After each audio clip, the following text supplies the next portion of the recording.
हा केशव, तुला वाटेल अशी कोणती 5 अंकी संख्या लिही.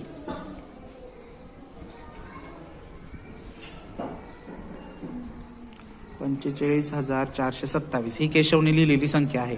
आता 1 2 3 4 अजून 4 संख्या लिहिल्या जातील.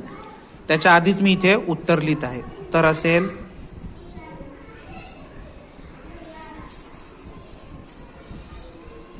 हे उत्तर असेल.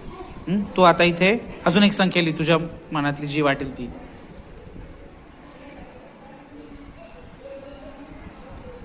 बरं, केशवनी ही संख्या लिहिली. आता मी माझ्या मनातली एक संख्या लिहितो.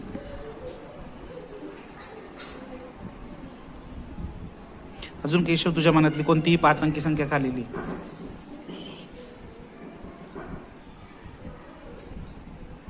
लिहिली. आता परत मी माझ्या मनातली एक 5 अंकी संख्या लिहितो इथे.